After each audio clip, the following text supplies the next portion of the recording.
அருள்மிகு அன்னை ஸ்ரீ பாகம்பிரியார் அவர்களை சங்கரராமேஸ்வரர் திருக்கோவில் திருமந்திர நகர் சித்திரை பெரும் திருவிழா இந்த ஆண்டு சீரோடும் சிறப்போடும் நடைபெற்று வருகிறது. அந்த வரிசையிலே 9ஆம் திருநாளாகிய இன்று இன்றைய சிறப்பு நிகழ்ச்சிகளாக இப்பொழுது முதல் நிகழ்ச்சியாக நம்முடைய பகுதியைச் சேர்ந்த நமக்கெல்லாம் நன்கு பரிச்சயப்பட்ட செல்வி சஞ்சீவினி அவர்களின் பக்தி சொற்பொழிவு நடைபெற இருக்கிறது. இந்த குழந்தை நிறைய சிவன் கோவில் போட்டிகளில் பரிசு பெற்றிருக்கிறார்கள். அண்மையில் நடந்த நம்முடைய சைவ மடத்தில் நடந்த போட்டிகளில் கூட மிக அருமையாக சுந்தரரை பற்றி பேசினார்கள். பேசுறது கூட பேசிடலாம், ப்ரிப்பேர் பண்ணலாம். ஆனால் சுத்தமாக பாடுறதுங்கிறது இந்த வயசுல ரொம்பவே கஷ்டம். தேவாலயங்களை இந்த குழந்தை அந்த திறமையும் கை கூட பெற்றிருக்கிறார்கள். ஆக இந்த சொற்பொழிவு நமக்கு நல்ல ஒரு சிந்தனையாகவும் நல்ல ஒரு இசையை கேட்கும் வாய்ப்பாகவும் அமையும் என்று எண்ணி எல்லாம் இந்த இறைவன் இந்த நிகழ்ச்சியை நல்ல விதமாக நமக்கு அமைத்து தர வேண்டும் என்று வேண்டி அவர்கள் இப்பொழுது மீனாட்சி திருக்கல்யாணம் என்ற தலைப்பிலே இங்கே சிந்தனை நிகழ்த்த இருக்கிறார்கள். அவர்கள் நம்முடைய வாழ்த்துக்களை தெரிவித்துக் கொள்கிறோம். முதலாக நம்முடைய மேடையிலே மீனாட்சி திருக்கல்யாணம் தலைப்பிலே சொற்பொழிவாற்ற வந்துள்ள செல்வி சஞ்சீவினிக்கு ஒரு பலத்த கரகோஷம் எழுப்பி வரவேற்குமாறு உங்கள் அனைவரும் அன்போடு வேண்டிக் கொண்டு முதல் நிகழ்ச்சியாக செல்வி நிகழ்ச்சி தொடங்குகிறது. அதனைத் தொடர்ந்து மாலை 7 மணி முதல் 9 மணி வரை இன்றைய சிறப்பு நிகழ்ச்சியாக விஜய் டிவி கலக்கப் போவது யாரு புகழ் பேராசிரியர் முனைவர் பழனி அவர்கள் வழங்கும் பட்டிமன்றம் நடைபெற இருக்கிறது. தலைப்பு பக்தியிலும் பண்பாட்டிலும் சிறந்தவர்கள் இந்த காலத்து பெண்களா அந்த காலத்து பெண்களா என்ற தலைப்பில் பட்டிமன்றமும் நடைபெற இருக்கிறது என்பதை தெரிவித்துக் கொண்டு இப்பொழுது முதல் நிகழ்ச்சியாகிய சொற்பொழிவு தொடங்குகிறது. நன்றி.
நம்ம எல்லாருக்கும் அருள் பாலிக்கக்கூடிய பாகம்பிரியார் அவர்களுடைய சங்கரராமேஸ்வரருடைய பரம கருணையினால இந்த சித்திர திருவிழாவை நம்ம ரொம்ப விமர்சையாக கொண்டாடி வரோம்.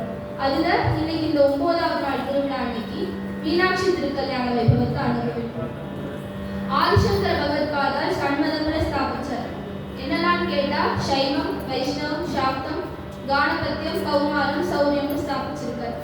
இந்த 6 மதங்களிலுமே ரொம்ப பிரதானமான 3 மதம் எதுன்னு கேட்டா சைவம், வைஷ்ணவம், சாக்தம். இந்த 3 மதங்களுடைய சங்கமமான இந்த ரத்னத்திரய சங்கமத்தை நாம் இந்த மீனாட்சி திருக்கல்யாண வைபவத்துல பார்க்கிறோம். இந்த தத்துவ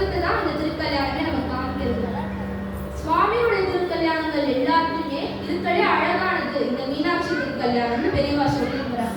ஏன்னு கேட்டா இந்த திருக்கல்யாணத்தை யார் நடத்துறான்னா கூடலழகர் நடத்தி வைக்கிறார். யாருக்கும் திருக்கல்யாணம்னா சுந்தரேஸ்வரருக்கும் மீனாட்சியான புவன சுந்தரிக்கும் கல்யாணம். அவளுக்கு புவன சுந்தரின்னு சொல்லி ஒரு நாமம் உண்டுன்னு பாபநாசம் சிவன் தன்னுடைய கீர்த்தனை எடுக்கிறார். தேவாதி தேவன் சுந்தரேசன், தேவாதி தேவன் சுந்தரேசன், சித்தம் கவர் புவன சுந்தரி அம்பாதேவி, நீயே துணை தென்மதுரைவாய் நீனலோச்சனி. தேவாதி தேவனான சுந்தரேஸ்வரருடைய சித்தத்தை யாருக்கு வந்தான்னு கேட்டா மீனாட்சின்னு சொல்லலையாம், அங்கேற்கண்ணின்னு சொல்லலையாம், தடாதகைன்னு சொல்லலையாம், புவன சுந்தரின்னு சொல்றார். புவன சுந்தரினா புவனம்னா உலகமா, சுந்தரினா இருக்கலே அழகானவளாம். இந்த புவன சுந்தரிங்கிற நாமத்துக்கு நம்ம ரெண்டு அர்த்தம் பண்ணலாம். ஒண்ணு என்னன்னா உலகத்திலே அவதான் ரொம்ப அழகானவளாம். இன்னொன்னு என்னன்னா இந்த உலகம் ஏன் அழகா இருக்கு, இந்த உலகம் இவ்வளவு ரம்மியமா எல்லாம் ரசிக்கக்கூடியதா இருக்கே, அதற்கு காரணம் அவர் இங்க சைத்தன்யமா இருக்காளாம். அதனாலதான் இந்த உலகமே அழகா இருக்காம். அதனால அவளுக்கு புவன சுந்தரிங்கிற நாமம். ஒரு சமயம் சுவாமி எப்போதுமே வீட்டில் இருக்கக்கூடிய கைலாயம் எப்படி இருக்குன்னா, ஒரு பக்கம் வேத கோஷங்களாம், ஒரு பக்கம் எல்லாரும் தியானம் பண்ணிட்டு இருக்காளாம், ஒரு பக்கம் கந்தவர்கள் கானம் பாடுறாளாம், தேவர்கள் மாதர்கள் எல்லாருமே நாட்டியம் ஆடுறாளாம், அவர்களுடைய சலங்க சப்தம் கேட்கலாம். மேல அங்க அருவிகள் எல்லாம் சலசலன்னு ஓடுறதாம். இப்படி ஒரு ரம்யமான ஒரு சூழ்நிலையில சிவதீர்த்த கரைக்கு பக்கத்துல ஒரு கோவில் இருக்கு, ஒரு 1000 கால் மண்டபம் இருக்கும். அந்த 1000 கால் மண்டபத்தை யார் கட்டினானா விஸ்வகர்மாவே கட்டியிருக்கார். எதனால கட்டியிருக்காருன்னா சாதாரண செங்கற்கல்னால கட்டலையா, சந்திரகாந்தம்ங்கிற விலை உயர்ந்த கல்லினால கட்டியிருக்கார். அதுல அலங்காரமா நவரத்ன மணிகள் எல்லாத்தையும் பதிச்சிருக்காரு. இப்படி இந்த மண்டபத்தை பார்த்தாலே சந்திரனும் தன்னுடைய நட்சத்திர கணங்களோட சேர்ந்து இருக்கிறது போல இருக்குமா, அவ்வளவு அழகான மண்டபமா. இந்த மண்டபத்துல யார் இருக்காருன்னா சூதர் சுவாமியை தியானம் பண்ணிட்டு சாந்த ஸ்வரூபமா அங்க வீட்டில் இருக்கிறாராம் சூத பௌராணிகர். அங்க இருக்கக்கூடிய ரிஷிகள் எல்லாரும் சந்தியாவந்தனாதி கர்மாக்கள் எல்லாம் பண்ணி சூதரை வந்து நமஸ்காரம் பண்ணி கேட்டுக்கிறார். சுவாமி, நீங்க சொல்லி மந்திரமலையுடைய மகாத்மியம், ஸ்ரீசைலத்துடைய மகாத்மியம், கைலாசத்துடைய மகாத்மியம் சொல்லி நிறைய கதைகள் நீங்க சொல்லி கேட்டுப்போம். ஆனா இன்னைக்கு நீங்க மூர்த்தி ஸ்தலம் தீர்த்தம் இந்த மூணுக்கு இருக்கலே சிரேஷ்டமான ஒரு சிவஸ்தலத்தை பத்தி நீங்க சொல்லி கேட்கணும்னு ஆசைப்படுறோம் சொல்லி ரிஷிகள் எல்லாரும் கேட்டுக்க. சூதர் தன்னுடைய மனசுல இருக்க எல்லா விஷயங்களையும் தெளிவுபடுத்திட்டு சுவாமியை தியானம் பண்ணிட்டு சொல்ல ஆரம்பிக்கிறார். அப்பேற்பட்ட ஒரு சிவஸ்தலம் இருக்கு, நான் அதை பத்தி சொல்றேன் அப்படின்னு சூதர் ஆரம்பிக்கிறார். ஒரு சமயம் பிரம்மா 10 அஸ்வமேத யாகங்கள் பண்ணணும்னு சொல்லி காசி நகரத்துக்கு வராரு. காசி நகரத்துல நிறைய ரிஷிகள் அழைச்சிருக்காராம். நாரதர், வியாசர், சுகர் சொல்லி நிறைய ரிஷிகள்லாம் அந்த யாகத்துல கலந்துக்கணும்னு சொல்லி வந்திருக்காராம். அந்த யாகம் 10 அஸ்வமேத யாகங்களும் நல்லபடியா பூர்த்தி ஆனதும் ரிஷிகளுக்கெல்லாம் கொடுக்க வேண்டிய சன்மானங்களை கொடுத்துட்டு இந்த பிரம்மதேவர் திரும்ப தன்னுடைய சத்தியலோகத்துக்கு கிளம்பி போறார். போனப்புறம் அங்க இருக்க ரிஷிகள் எல்லாருமே அங்க இருக்கக்கூடிய விஸ்வநாதரையும் விஷாலாட்சியும் அன்னபூர்ணியும் தரிசனம் பண்ணிட்டு அங்க இருக்கக்கூடிய தட்சிணாமூர்த்தி சன்னதிக்கு எதிர்த்தாப்புல ஒரு முக்தி மண்டபம் இருக்கான். அங்க அந்த ரிஷிகள் எல்லாரும் வந்து கூடுறாங்க. கூட்டப்போ ரிஷிகள் எல்லாருமே சேர்த்து நாரதர்கிட்ட கேட்கிறா, மூர்த்தி ஸ்தலம் தீர்த்தம் இந்த மூணுத்தையும் இருக்கிறதே சிரேஷ்டமான ஒரு சிவஸ்தலம் எது, அதை பத்தி நீங்க சொல்லணும் அப்படின்னு சொல்லி ரிஷிகள் கேட்டுக்கிறா.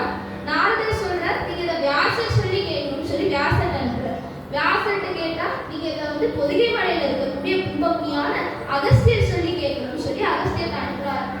அகஸ்தியர் மனசனால அங்கேற்கண்ணியும் சுந்தரேஸ்வரரையும் தன்னுடைய குருவான முருகப்பெருமானையும் கணபதியும் தியானம் பண்ணி சொல்ல ஆரம்பிக்கிறார்.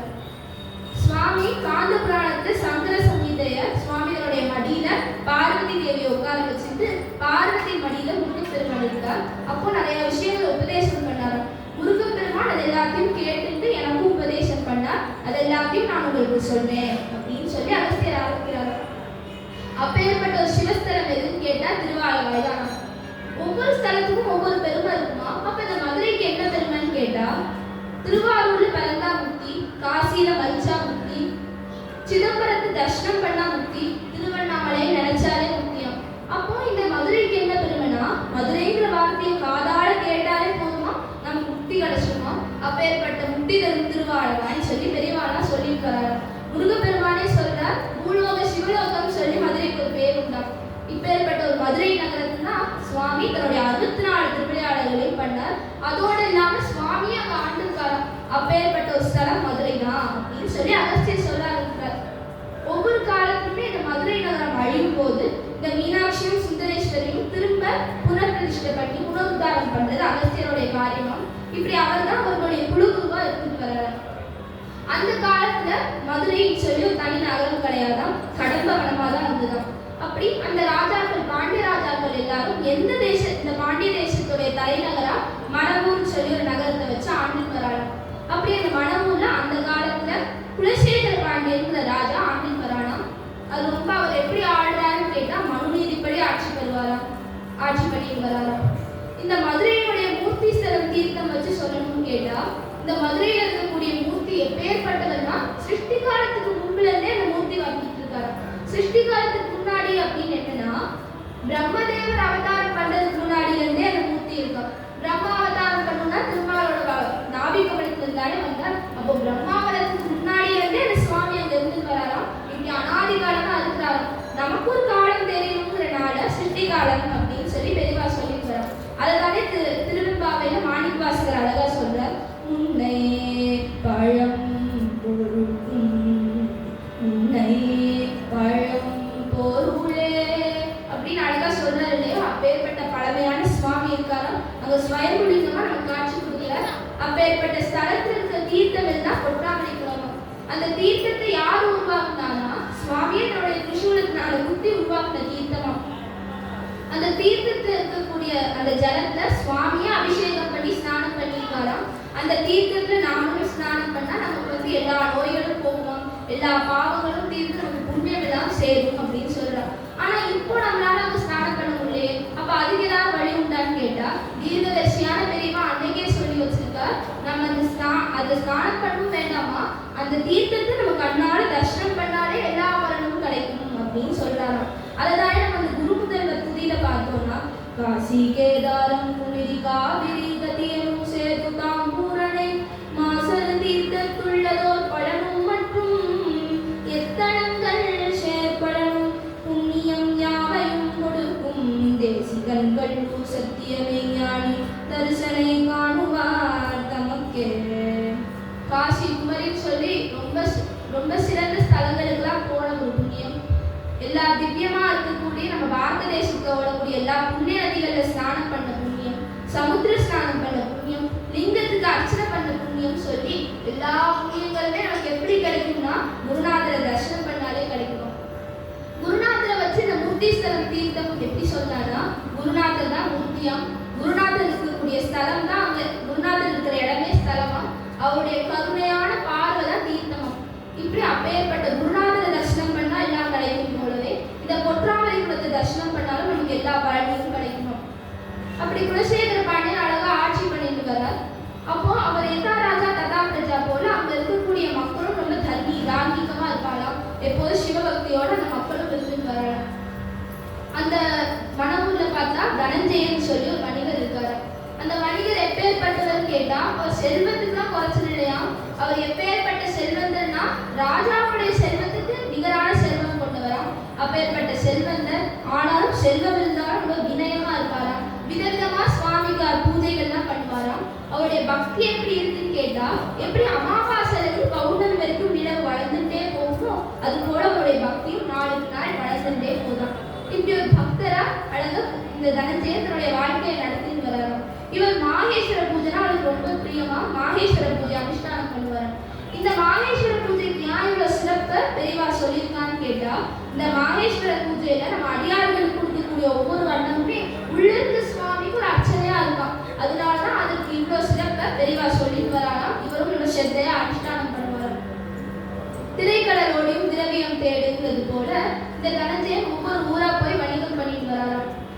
ஏழைகளுக்கு இவர் ரொம்ப உதவி பண்ணுவாராம். ஏழைகளுக்கு உதவி பண்றது சுவாமிக்கு ஒரு கைங்கரியமா அவர் பண்ணிட்டு வராராம். ஒரு சமயம் தாய்மான சுவாமிகள் ராஜாட்ட மந்திரியா இருக்கார். அந்த ராஜா பார்த்தா அவருக்கு ஏதோ ஒரு சந்தோஷத்துல அவருக்கு ஒரு ரத்ன சார்வை போர்த்தி விடுறாராம். போர்த்தி விட்டோன்னு ராஜாவோட நம்ம கோவிலுக்கு போகலாம்னு சொல்லி விடிய கால நேரத்துல ராஜாவும் தாய்மானவரா போறாராம். போற வழியில குளிர் காலத்துல ஒரு பாட்டி இருக்காராம். அவ குளிர்னால நடுங்குறாராம். இதை பார்த்தோன்னு தாய்மான சுவாமிகள் தாங்கிட்ட அந்த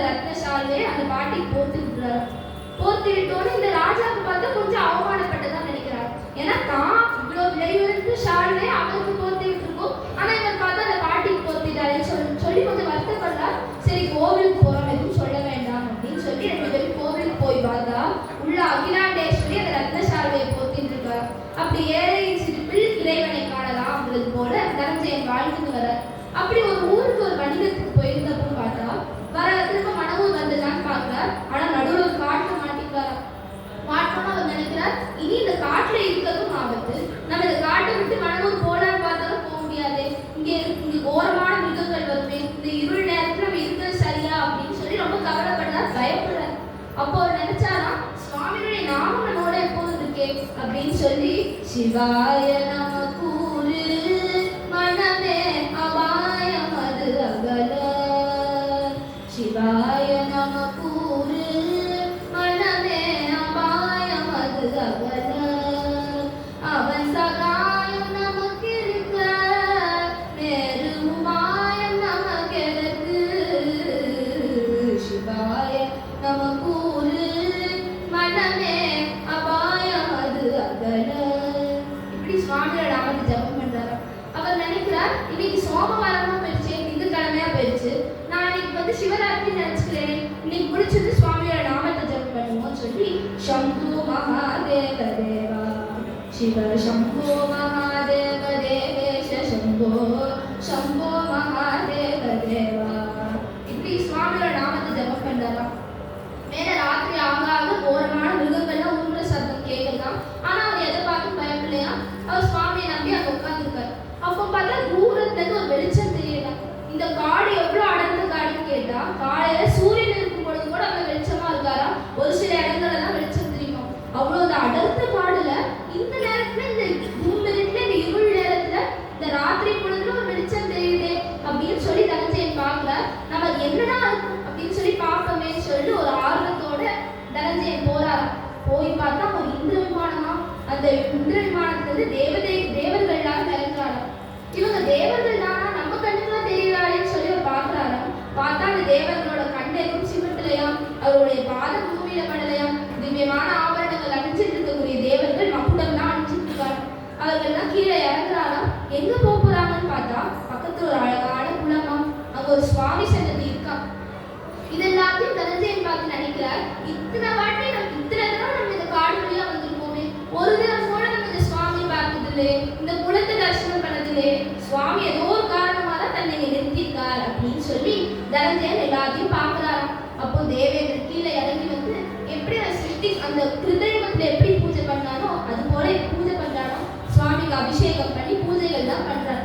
பூஜைக்கு தேவையான சாமான்கள் எல்லாத்தையும் ஸ்வர்க்கத்துல இருந்தே கொண்டு வந்திருக்கானா. கற்பவருஷத்துடைய புஷ்பம், கற்பவருஷத்துடைய பழங்கள், தேவையான சாமான்களோட சுவாமி பூஜை பண்றாரு. பூஜை பண்ணோன்னு தேவர்கள் எல்லாரும் சேர்ந்து சுவாமியை சுத்தி பண்றாரு.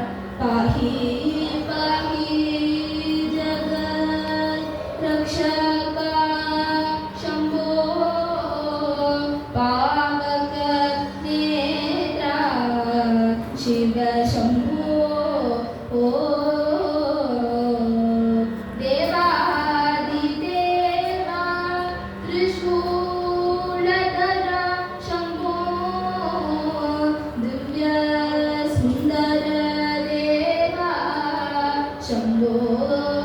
शिव शंभो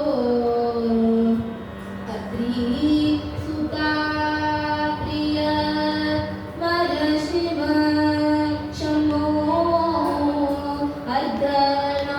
अर्धनारीश्वर शंभो नंदी पृथ्वी गण वंदित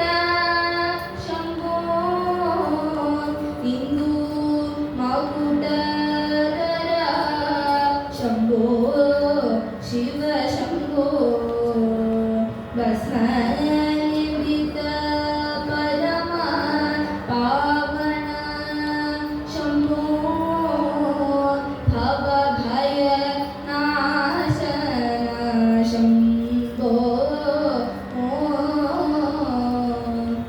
गुरुनाथा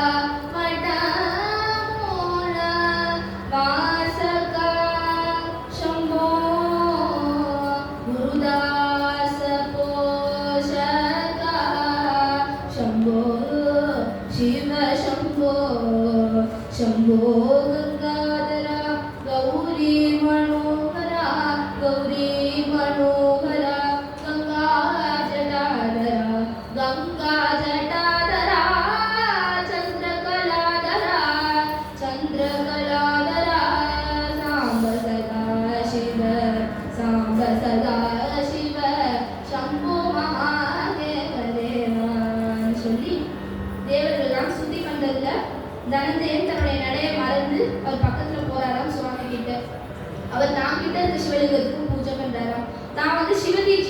இருக்காரால அவரும் பூஜை சாமான்கள் வச்சிருப்பாராம். அது எல்லாத்தையும் தேவர்களுக்கு கொடுக்குறாராம்.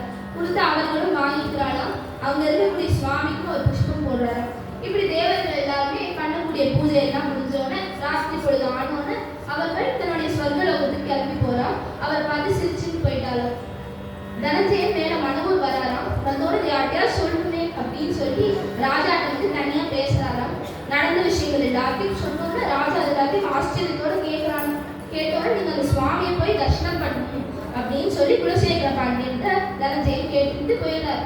அப்போ தனஞ்சயன் அந்த குலசேகர பாண்டியனால இதை நம்பவும் முடியலையா, நம்பாமல் இருக்க முடியலையா.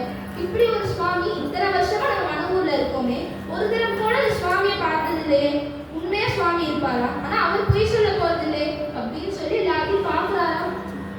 சரி நம்ம போய் பார்ப்போம் அப்படின்னு நினைச்சிட்டு குழப்பத்தோட அவர் தூங்கிட்டாராம். தூங்கணும்னு பார்த்தா ஒரு கனவுல ஒரு சித்தர் வராராம். அவர் எப்படி இருக்காருன்னா விபூதி இட்டு இருக்காராம். ஜட்டாதாரியான சித்தர் குலசேகர பாண்டியனை பார்த்து ஆக்கிடுறாராம்.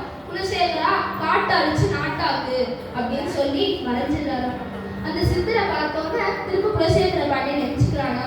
நினைச்சோன்னா நினைக்கிறான் சுவாமி வந்தது போல இருக்கே, அந்த சித்தரை பார்த்தா சுவாமி போல தேஜஸ்வியா இருக்காரு, சுவாமி தான் வந்து ஏதோ சொல்றாரோ, இல்லாட்டி தனஞ்சயன் சொன்ன விஷயங்கள்லாம் நினைச்சனால இப்படி ஒரு கனவு வந்திருக்குமோ அப்படின்னு சொல்லி நினைச்சுட்டே இருக்காரா குலசேகர பாண்டியன். சரி நம்ம அந்த சுவாமியை பார்த்துட்டு தான் வருவோமே, இருந்தா பார்ப்போம் இல்லாட்டி போயிடுவோம் அப்படின்னு சொல்லி கிளம்பி வராரா. குலசேகர பாண்டியன் தன்னுடைய சைனிகள் எல்லாத்தையும் திரட்டிட்டு அங்க பார்த்தா தனஞ்சயன் சொன்ன இடத்துல ஒரு அழகான சுவாமியா, அங்க அழகா இந்திர விமானம் இருக்கலாம், அங்க அழகான ஒரு குளமும் இருக்கான். இது எல்லாத்தையும் பார்த்தோன்னு ராஜா ரொம்ப ஆச்சரியப்படுறாரா, சந்தோஷப்படுறாரா. தனக்கு போய் சுவாமி தரிசனம் கொடுத்துருக்காரு ஆனந்தப்படுறார். ஒவ்வொரு காலத்துக்குமே சுவாமி தன்னை வெளிப்படுத்திக்கணும் சங்கல்பிச்சா தன்னை வெளிப்படுத்திப்பாராம், இல்லாட்டி மறைச்சிருப்பாராம். கிருத்தயுகத்துல இந்திரன் பூஜை பண்ண சுவாமி இன்னைக்கு இந்த தனஞ்சயனால தன்னை வெளிப்படுத்திட்டாராம். ஒரு சமயம் காஷ்மீருக்கு யாத்திரையா விவேகானந்தர் போனப்போ அங்க க்ஷீர்பவானியோட கோவில் சித்திரமடைஞ்சிருந்தார். அந்த கோவில்ல பார்த்தா இந்த விவேகானந்தர் தியானம் பண்றாராம். தியானம் பண்ண இங்க அம்பாளோட சாநித்தியம் இருக்கே, இங்க அம்பாளுக்கு ஒரு கோவில் அமைக்கணும்னு சொல்லி அவர் நினைக்கிறார். அப்போ பார்த்தா அம்பாள் காட்சி கொடுத்து சொல்றா, எனக்கு கட்டிக்க தெரியாதா, இங்க முன்னாடி எப்படிலாம் பூஜைகள் நடந்ததுன்னு சொல்லி எல்லாத்தையும் காமிக்கிறாரு. முன்னாடி பார்த்தா வேத கோஷங்களோட தூப தீபங்கள்லாம் காமிச்சு ஒரு அழகான பூஜை நடந்ததாம். ஆனா இப்போ நான் ஓய்வு கொள்ளணும்னு நினைக்கிறேன், அதனால நான் இடிச்சுட்டேன், வேணா கட்டிப்பேன் அப்படின்னு அம்பாள் சொன்னாங்க. இப்படி இந்த சோமசுந்தரேஸ்வரர் தன்னை வெளிப்படுத்திக்கணும்னு சொல்லி தனஞ்சயன் ஒரு கருவியை பயன்படுத்தினாராம். குலசேகர பாண்டியன் எல்லாத்தையும் பார்த்துட்டு கோவிலை எப்படி அமைக்கிறது அப்படின்னு சொல்லி யோசிச்சுட்டு இருக்கும்பொழுது சுவாமி அந்த சித்த ரூபத்துல வந்த சுவாமி வந்து அந்த கோவிலையே அமைக்கிறதுக்கான பிளானையும் நகரத்தை அமைக்கிற பிளானையும் போட்டு கொடுக்குறாரு. அதனாலதானே இப்பவும் மதுரை மீனாட்சி அம்மன் கோயில் எல்லாரும் வியக்கிற மாதிரி இருக்கு. அதனால ஏன் கேட்டா சுவாமியே அதனுடைய பிளானை போட்டாராம். அதனால அவ்வளவு அழகா இருக்காம அந்த கோவில். அப்படியே அந்த கோவில் எல்லாத்தையும் அழகா அமைக்கிறாராம் அந்த குலசேகர பாண்டியன். ஆகம்படி எல்லா பூஜைகள்லாம் பண்றதுக்காக காசியில இருந்து வைதிகாலாம் அழைச்சிருக்காரு. இங்க பார்த்தா முதல்ல சுவாமி சன்னதி ஒரு சன்னதி தான் இருந்ததாம். ஆனா இப்ப அம்பாளுக்கு எப்படி ஒரு சன்னதி அமைச்சாருன்னு கேட்டா இந்த கடம்பவனத்துலதான் சியாமலா பீடத்தில் இருக்கக்கூடிய ராஜமாதருக்கு இருந்திருக்காரு. அதாவது நம்ம காளிதாசன் அழகா சியாமலா தண்டகத்தில் சொல்றார், மாதா மரகத சியாமா மாதங்கி பதசாலினி கடாட்ச எது கல்யாணி கடம்பவன வாசினி. அவ கடம்பவன வாசினியாச்சே, அதனால மரகத திருமேனியில அவரை பிரதிஷ்டை பண்ணு அப்படின்னு சித்தரே சொல்றாராம். மரகத மேனிய அவரே பிரதிஷ்டை பண்றாராம். அவருக்கு தெரியாதாம் இந்த மரகத திருமேனி தன் வீட்டுல ஒரு குழந்தையா வரப்போறா, விளையாட போறா, அவர் ராணியா போறான்னு அவருக்கு தெரியாதாம். அதனால அழகா பூஜைகள்லாம் பண்றாராம். மேல மணவூர்ல இருந்து எல்லா மக்களையும் இந்த புதுசா கண்ட நகரத்துக்கு குடியேற சொல்றாராம். இப்போ எப்படி இந்த மொத்த நகரத்துக்கு ஒரு கிரகப்பிரவேசம் பண்ணணும்னு சொல்லி ஆசைப்படுறாராம். எப்படி பண்றதுன்னு அவருக்கு தெரியலையாம். அப்போ சுவாமியா ஐடியா கொடுக்குறாராம். தன்னுடைய தலையில இருக்கக்கூடிய அந்த சந்திரன் இருக்கக்கூடிய அமிர்தத்தை இந்த நகரம் முழுசா புரோக்ஷனம் பண்றாராம். ரொம்ப மதுரமா இனிமையா இருக்கக்கூடிய இந்த சந்திரனுடைய அமிர்தத்தை புரோக்ஷனம் பண்ணனால இந்த நகரத்துக்கு மதுரை அப்படின்னு சொல்லி ஒரு பேரும் இருக்காங்க. இப்படி அழகா மதுரை நகரத்துல இருந்து குலசேகர பாண்டியன் அழகா ஆட்சி பண்ணிட்டு வராராம். அவர் தினமும் சுவாமிக்கு பூஜை பண்ணுவாராம். சுவாமிகிட்ட அவர் சொல்றாராம், நான் உனக்கு விளக்கேற்றணும்னு ஆசைப்படுறேன், ஆனா நீ பார்த்து திருவண்ணாமலையில ஜோதி ஸ்வரூபமா இருக்கிறே, நான் உனக்கு என்னத்தையும் விளக்கேற்ற முடியும்னு நினைக்கிறாராம். நான் உனக்கு வஸ்திரம் சாத்தலாம்னு நினைக்கிறேன், ஆனா நீ பார்த்தா விஸ்வகர்மா இருக்கியே, உனக்கு இந்த உலகமே வஸ்திரம் ஆச்சு, நான் என்னத்தையும் வஸ்திரம் சாத்திட முடியும், உனக்கு புஷ்பம் பண்ணி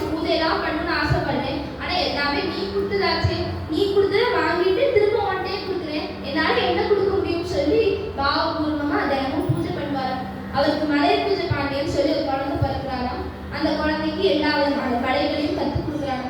எல்லா கலைகளையும் கற்றுக் கொடுத்து சிவதீட்சை எடுத்து விட்டு அவருக்கு சிவபக்தியும் ஊட்டி விடுறாரு. ராஜா முதவே சொல்லியிருக்காராம் சுவாமிகிட்ட, நான் இனி ராஜா இல்ல, நீங்க ராஜா, உங்க பிரதிநிதியா இருந்து நான் ஆட்சி பண்ண போறேன். என்னோட சந்ததி சமதியா எல்லாரும் உங்களுக்கு அடிமை, நீங்க தான் ராஜா அப்படின்னு சொல்லியிருக்காரு. இந்த விஷயங்கள் எல்லாத்தையுமே மலையபூஜ பாண்டியனுக்கும் சொல்லி கொடுக்குறாரா குலசேகர பாண்டியன். இதெல்லாத்தையும் அவரும் கத்துக்கிட்டே வராராம். இனி இந்த ராஜா ரொம்ப சந்தோஷமா இருக்காரா. சுவாமி நன்றி சொல்லுவாரா. ஏன் இவர் இவ்வளவு சந்தோஷமா இருக்கா? ராஜா நிறைய அழுவல்கள் இருக்குமே, இவர் எப்படி சந்தோஷமா இருக்க முடியுதுன்னு கேட்டா, பற்றில்லாத சுவாமி இவர் பற்றிட்டாரா. அதனால இவர் சந்தோஷமா ராஜ ரிஷியா தான் வாழ்ந்துட்டு வர. இனி எனக்கு வாழ வேண்டாம்னு சொல்லி குலசேகர பாண்டியன் நினைக்கிறாங்க. அதனால பையனுக்கு பட்டாபிஷேகம் பண்ணணும்னு சொல்லி சூரிய வம்சத்துல சூரசேன ராஜாவோட பொண்ணான காஞ்சனமாலைக்கும் மலையபூஜ பாண்டியனுக்கும் கல்யாணம் பண்ணி வச்சு அவர் சுவாமி அடையணும்னு சொல்லி கோவில 3 தடவை பிரதட்சணம் பண்ணி தன்னோட சரீரத்தை விடுறாரா. சுவாமி அவருக்கு சாயுஜத்தை அனுகிரகம் பண்றார். மேலே மலையபூஜ பாண்டியனுடைய ஆட்சி காலம் அவர் எப்படி ஆட்சி பண்ணாரோ, எப்படி குலசேகரன் ஆட்சி பண்ணாரோ அப்படியே பண்ணாரா. மனுநீதிப்படி ஆட்சி பண்றாராம். தர்மம் மீறாம அழகா ஆட்சி பண்ணிட்டு வர. அவருக்கு நிறைய குணங்கள் எல்லாத்தையும் பரஞ்சோதி சொல்றார். என்னதான் கேட்டா, அவர் ரொம்ப புனிதராம், கருணையே வடிவானவராம். அவர் பேசினா கனியமுதம் பேசுறது போல இனிமையா பேசுவாராம். காட்சிக்கு இனியான வடமொழி தமிழ் இது ரெண்டுத்தையும் ரொம்ப பெரிய வித்வானம். இப்பேற்பட்ட மலையபூஜனுடைய ஆட்சியில பார்த்தா மக்கள் யாருக்கும் குறை இல்லையா. ஆனா அவருக்கு ஒரு குறை இருந்துதான். எப்படி தசரதனுடைய ஆட்சியில மக்கள் யாருக்கும் குறை இல்லை, ஆனா அவருக்கு ஒரு குழந்தை இல்லையே, ஒரு புத்திரன் இல்லையே அப்படின்னு சொல்லி அவர் குறைப்பட்டிருந்தாரோ, அது போல மலையபூஜனுக்கும் ஒரு குழந்தை வேணும்னு ஆசைப்படுறாரு. ஏன்னா அடுத்த ராஜ்யத்தை ஆளணுமே, அதனால குழந்தை வேணும்னு ஆசைப்படுறாராம். அதனால அவர் 99 அஸ்வமேத யாகங்கள் பண்றாராம். 99 யாகம் பண்ணோன்னு இந்திரன் சொல்றான், 100 அஸ்வமேதம் பண்ணா நீ உனக்கு இந்திர பதவி தான் கிடைக்கும், உனக்கு புத்திரன் வேணும்னா புத்திரகாமேஷ்டி யாகம் பண்ணு அப்படின்னு சொன்னோன்னு அவர் புத்திரகாமேஷ்டி யாகத்தை விதிப்படி பண்றாராம். அவர் யாகத்துல பூர்ணாகுதி கொடுக்குற சமயத்துல எப்படி இருக்குன்னா, அந்த அக்னி பார்த்தா நல்லா சுடர்விட்டு ரொம்ப பிரகாசமா எரியறதாம். உள்ள விடக்கூடிய ஆகுதிகள் எல்லாத்தையும் ஏற்றுக்கிறதாம் அந்த அக்னி. மலையபூஜ பாண்டியனுடைய வலது தோல் பிடிக்கிறதாம். அங்க இருக்க மக்கள் எல்லாரோட மனசும் நிறைஞ்சிருக்காம், சந்தோஷப்படுறாராம். மேல பார்த்தா தேவ மாதர்களான சத்தம் கேட்கிறதாம். எல்லாரும் கந்தர்வ கானம் பண்றாம். தேவ துந்துபி விளங்குறதாம். எல்லாரும் குமாரி பொழிறாளாம். இப்படி ஒரு அந்நியமான ஒரு சூழ்நிலை இன்னைக்கு என்ன நடக்க போகுது. தசரத யாகத்துல பார்த்து ஒரு தேவன் வந்தான், அவன் பாயசம் கொடுத்தான், அதனால குழந்தை பிறந்தது. இதுல யார் வர போறா? எல்லாரும் தேவனுக்கு பிரசாதம் கொடுப்பானா அப்படின்னு சொல்லி மக்கள் எல்லாரும் ரொம்ப ஆவலா காத்துட்டு இருக்காங்க. அப்போ பார்த்தா அந்த இருக்கக்கூடிய அக்னி பார்த்தா மேல மேல வளருதான். வளர்ந்தோன்னு அந்த அக்னியில இருந்து ஒரு தங்க தாமரை வெளிவருதான். அந்த தங்க தாமரை இருந்து ஒரு உருவம் கீழே இறக்குறதான். விட்டிலகு சுழியும் விழுந்து சிறு கொண்டை வட்டமதிவாய் குரு முயற்கரை வான கட்டியதில் நாற்றிய கதிர்த்தரள மாலை கட்டியதில் விட்டொழுகு சூழ் கிரணமுப்ப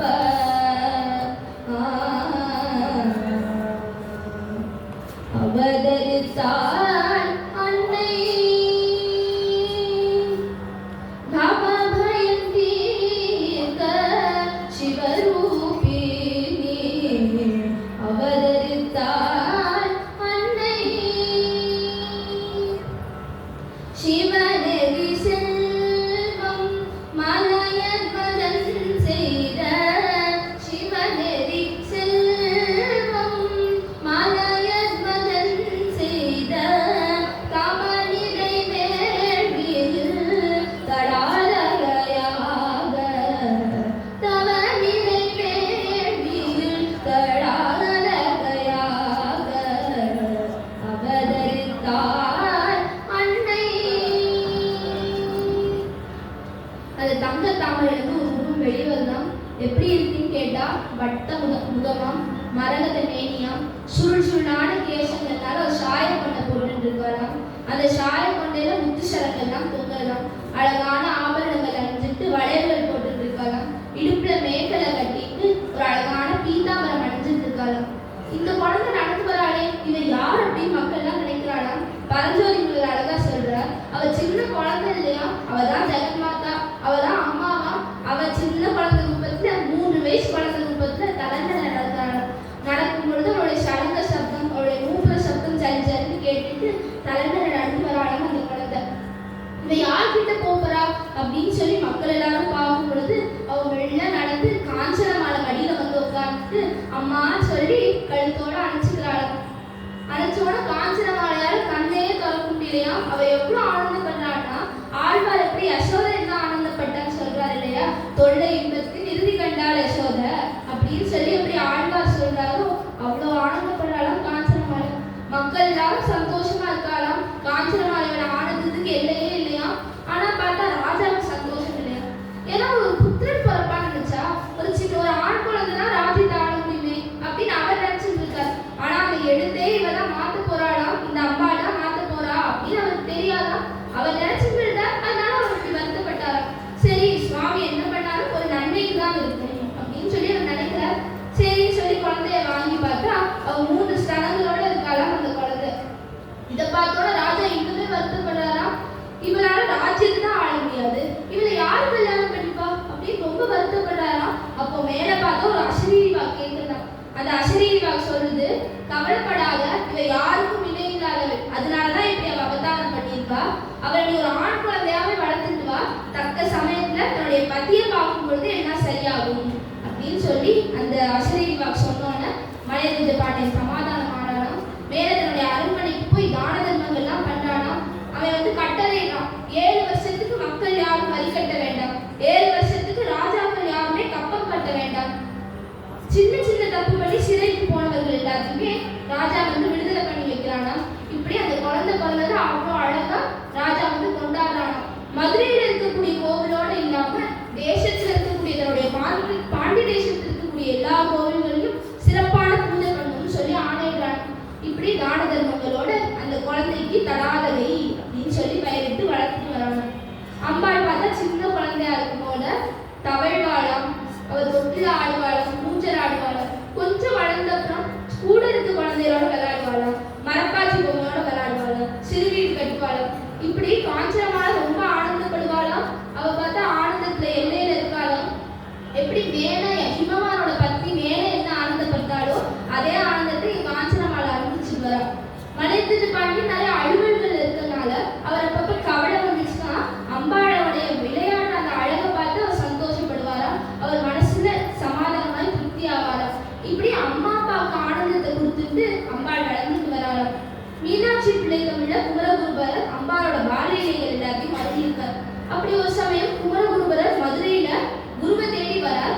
அப்போ பார்த்தா திருமலை நாயகரோட ஆட்சி காலம். அப்போ திருமலை நாயகர் நீங்க அம்பாள் மேல ஒரு பாசுரம் பாடணும் அப்படின்னு சொல்லி கேட்டுக்கிறாராம். கேட்டுனோன்னு ஒரு பாசுரம் பாடாராம் இந்த குமரகுருபரர். அந்த அவர் சொன்ன பாதாதிகேசம் எப்படி அம்பாளை வர்ணிச்சாரோ அது போலவே ஒரு சின்ன குழந்தை ஓடி வரானா. வந்து அங்க இருக்கக்கூடிய திருமலை நாயகரோட மடியில உட்கார்ந்துக்கிறாரு. நீ யாரு யாரு அப்படின்னு சொல்லி தெலுங்குல கேட்கிறாராம் இந்த திருமலை நாயகர். ஆனா அவன் ஒண்ணுமே சொல்லலையா. மேல குதிச்சு அங்க இருக்கக்கூடிய குமரகுருபரர்கிட்ட தன்னுடைய ஒரு முத்து மாலையை கொடுக்குறாராம். அவருக்கு தெரியுமா இவதான் மீனாட்சின்னு. ஆனா ராஜாக்கு தெரியலையா. ராஜாவும் பின்னாடி அந்த குழந்தைய துரத்திட்டே போறானா. நீ யாரு யாரு அப்படின்னு கேட்டுட்டே போறா. நானே அப்படின்னு சொல்லி தன்னுடைய சன்னதியில போய் அவன் வளர்ந்துட்டாராம். இப்ப கூட சமீப காலத்துல பிரிட்டிஷோட ஆட்சி காலம். அப்போ பீட்டர் ஹவுஸ் அப்படின்னு சொல்லி ஒரு கலெக்டர் இருக்கார். அந்த கலெக்டருக்கு மீனாட்சினா ரொம்ப பக்தி, மீனாட்சிட்ட அவ்வளவு பிரேம கொண்டவர். அதனால அவரே மாணிக்கத்தினால ஒரு காதலையும் மீனாட்சிக்கு போட்டு விட்டாராம். அந்த காதலை அணிஞ்சுட்டா மீனாட்சி இப்பவுமே வெளியே ஊர்வலத்துக்கு வருவாராம். அப்படியே இந்த பீட்டர் ஹவுஸ் அம்பாள்கிட்ட அவ்வளவு பக்தியோட இருக்கான். அவன் பார்த்தா தன்னுடைய குவார்டர்ஸ்ல தன்னுடைய மனைவியோட இருக்காங்க. அப்போ அது மழைக்காலமா ஒரு சின்ன குழந்தை வந்தாலும் வந்தவங்க 2 பேரும் கைகளையும் பிடிச்சிட்டு வெளியே ஓடி இழுத்துட்டு வந்துட்டாராம். எதுக்கு கூப்பிட்டு வரான்னு தெரியலையா. ஆனா அவரோட சிரிப்பினாலே அவருடைய அழகுனாலே மயக்கிறவர் அவர் பின்னாலே வந்துட்டாராம். அவர் வெளியே வந்த அடுத்த க்ஷணம் அந்த மொத்த குவார்டர்ஸுமே இடிஞ்சு விழுறத தன்னுடைய கண்களால பாக்குறாராம். இதெல்லாத்தையும் பார்த்தவர் அம்பாள் ஏதோ ஒரு காரணம் அதை காப்பாத்திருக்காரே அந்த குழந்தை ரூபத்தை அப்படின்னு சொல்லி தேடி பார்க்கறாராம். அந்த குழந்தைய காணணும். அம்பாளே காப்பாத்திருக்காரு. இப்படிதான்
கங்கை, யமுனை, கோதாவரி, சரஸ்வதி, நர்மதா, சிந்து, காவேரின்னு சொல்லி அந்த 7 தீர்த்தங்களோட சேர்த்து தாமிரபரணி, துங்கபத்ரான்னு சொல்லி 9 தீர்த்தங்களுடைய ஜலத்தையும் அந்த தங்க கலசத்துல ரொப்பி பூஜை பண்றாராம்.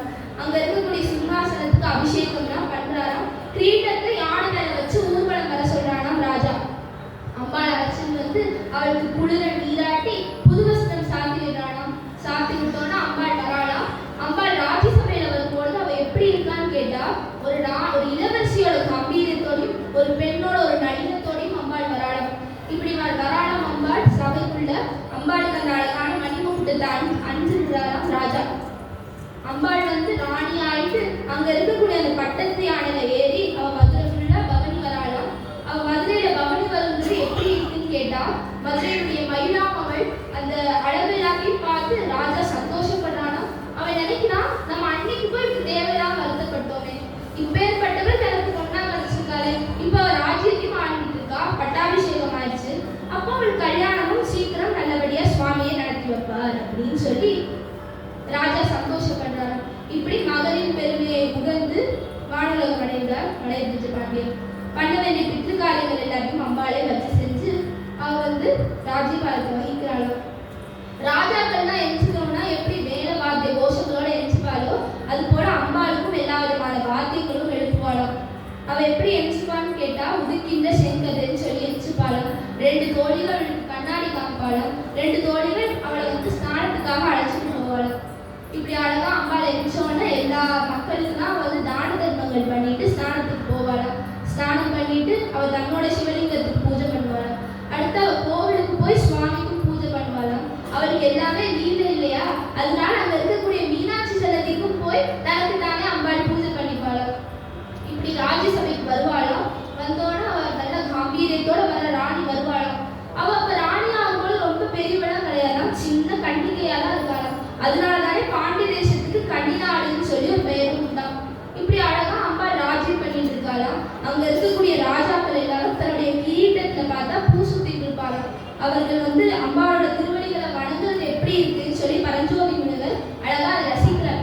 எப்படி அறியாமல் இருக்கக்கூடிய ஒரு ஜீவன் அம்பாளுக்கு புஷ்பம் போடுமோ அது போல ராஜாக்களுக்கு தெரியாதான், அவ ஜெகதீஸ்வரி தெரியாதான், ஆனா புஷ்பம் அவர்களுடைய தலையில இருந்து எதிர்ச்சியா விடுமா. அப்படி அழகா அம்பாள் ராஜ்யம் பண்ணிட்டு இருக்கா. அம்பாளை பத்தி பெரியவா ஒரு சமயம் பெரியவாட்ட ஒரு பக்தர் சொல்லிட்டாராம், அம்பாட்ட எல்லாமே இருக்கு பெரியவா, ஆனா என்கிட்ட இருக்கிற அம்பாட்ட இல்லைன்னு சொன்னாரு. என்ன ஒன்றை இருக்கு, என்ன அம்பாட்ட இல்லைன்னு கேட்டா என்கிட்ட கவலை இருக்கு, அவட்ட கவலை இல்லை. அப்ப பெரியவா சொன்னா, நீ கவலையை வந்து அவனோட திருவடிகள்ல போட்டீங்கன்னா அந்த கவலையில இருக்கக்கூடிய பாவ அம்பாள் அடிச்சு நம்ம கலையவே அனுகிரகம் பண்ணுவா அப்படின்னு சொல்லி பெரியவா சொல்லுவார். அம்பாளுக்கு சரஸ்வதி லட்சுமியுமே சாமரம் போடுவாளாம். இதுல எந்த தத்துவத்தை அம்பாள் உணர்த்தினானா, நம்ம வந்து அம்பாளோட கருணைக்கு நம்ம பாத்திரமானோம்னா செல்வமும் கல்விக்கும் நமக்கு சாமரம் போடுவோம். அப்பேற்பட்ட அம்பாள் ராஜ்யம் பண்றா.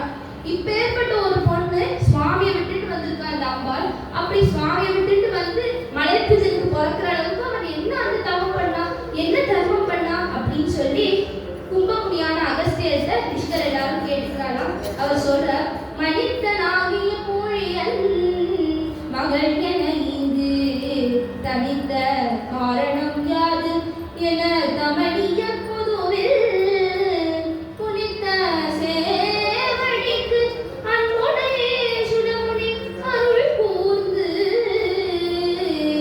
இனித்ததோர் கதை கேள் என்று எடுத்து உரை செய்வார். அந்த கதையை நான் சொல்றேன் கேளுங்க அப்படின்னு சொல்லி அகஸ்தியர் சொல்ல இருக்கிறார். தேவர்கள்ல வித்யாதரர்களாம். அதுல விஸ்வாவசுன்னு ஒரு வித்யாதரன், அவனுக்கு வித்யாவதின்னு சொல்லி ஒரு பொண்ணா. அந்த வித்யாவதி பிறக்கிறதுல இருந்தே சிவபக்தியோட வளர்றாளாம். அதனால அம்பாளை பார்க்கணும்னு சொல்லி சின்ன குழந்தையா இருக்க வித்யாவதி கேட்கறாளாம் அப்பாட்ட. அப்போ அவர் அப்பா சொல்ற, நீ வந்து கடம்பவனத்துக்கு போ, அங்க ராஜமாதங்கியை தான் நம்ம முன்னோர்கள் எல்லாருமே பூஜை பண்ணியிருக்கா, நீ ராஜமாதங்கியை குறிச்சு தபஸ் பண்ணு அப்படின்னு சொல்லி சக்தி மந்திரத்துக்கு உபதேசம் பண்ணி அந்த குழந்தைய அனுப்பி விடுறாரு. அந்த வித்யாவதி 1 வருஷ காலம் அன்ன ஆகாரம் இல்லாம தபஸ் பண்றாளாம். 1 வருஷம் முடிஞ்சும் அம்பாள் வரலையே அப்படின்னு சொல்லி அவ யாழ் வாசிச்சு பாடுறாளாம். யாழ் வாசம்னு அம்பாள் பிரத்யட்சமாய் கேட்கிறா, உனக்கு என்ன வரம் வேணும் அப்படின்னு கேட்கிறா. அதுக்கு வித்யாவதி சொல்றா, எனக்கு உன்னுடைய திருவடிகள்ல நீங்காத பக்தியும் அன்பும் இருக்கணும் அப்படின்னு சொல்லி கேட்டுக்கிறா. இன்னும் வரம் கேளு சொல்ல அவ சொல்றா, நீ எனக்கு குழந்தையா பிறக்கணும், நான் அவனை வளர்க்கணும் அப்படின்னு சொல்லி கேட்டுக்கிறாளாம். அதனால ராஜமாதங்கி சொல்றா, பிற்காலத்துல மலையத்வஜ பாண்டியன் சொல்லி ஒரு ராஜா வருவான், அவனுக்கு நீ தர்ம பத்னியா போ, நான் அவனுக்கு குழந்தையா பிறப்பேன் அப்படின்னு சொல்லி அந்த அம்பாள் சொல்லி மலையறாளாம். அந்த வித்யாவதி தான் இந்த மலையத்வஜ பாண்டியனோட காஞ்சனமாலையா வந்து தர்ம பத்னியா இருக்காளாம். அந்த காஞ்சனமாலை பண்ண தபஸ்னாலதான் அம்பாள் அவதாரம் பண்ணியிருக்காள். இப்படி அழகா அம்பாள் ராஜ்ய பரிபாலனம் பண்ணும் பொழுது இன்னும் மதுரைக்குள்ள இருந்தா ஒன்றும் ஆகாது, எனக்கு இந்த உலகத்தையே ஜெயிக்கணும் அப்படின்னு சொல்லி திப்பிச்சதுக்காக அம்பாள் கிளம்புறாளாம் சுமதியோட சேர்ந்து. அம்பாள் பார்த்தா பூலோகத்தில் இருக்க எல்லா ராஜாக்களையும் தோற்கடிச்சிடலாம். அவ என்ன பண்ணுவானா, அம்பாளோட காம்பீரியத்தை பாட்டு சில ராஜாக்கள் அவர்களே அடிமை அப்படின்னு சொல்லிடுவாளாம், சில பேரோட சண்டை போட்டு ஜெயிச்சிருவாளாம். இப்படி பூலோகத்திலாம் ஜெயிச்சோன்னு அவ மேல எங்கே போறாளாம், சொர்க்கத்துக்கு போறாளாம். சொர்க்கத்துல பார்த்தா தேவேந்திரன் ஓடி போயிடறான். ஏன்னு கேட்டா அவதான் ஜெகதீஸ்வரி, நம்ம எப்படி தோத்துதான் போறோம், எதுக்கு சண்டை போடுவானே அப்படின்னு சொல்லி இந்த தேவேந்திரன் ஓடி போயிடறான். மேல யமலோகத்துக்கு போய் யமனே அம்பாள் ஜெயிச்சுட்டு வந்துடுறாளாம். இந்திரலோகத்தில் இருக்கக்கூடிய கற்ப விருட்சம், அங்க இருக்கக்கூடிய ஐராவதங்கிற யானை, உச்சேஸ்வரசுங்கிற குதிரை, அமிர்த கலசம், காமதேவ் இது எல்லாத்தையும் எடுத்துட்டு அம்பாள் வந்து எல்லாத்தையும் மதுரை கற்பதுக்காக எடுத்துட்டு இருக்காளாம். இப்படி எல்லா சைன்யங்களும் தொடர அம்பாள் நீ கைலாயம் தான் இருக்கு, கைலாயத்தை முற்றுகையிடுவோம் சொல்லி சுமதியும் சேர்ந்தே வராளாம். கைலாயத்தை முற்றுகையிடுறாளாம்.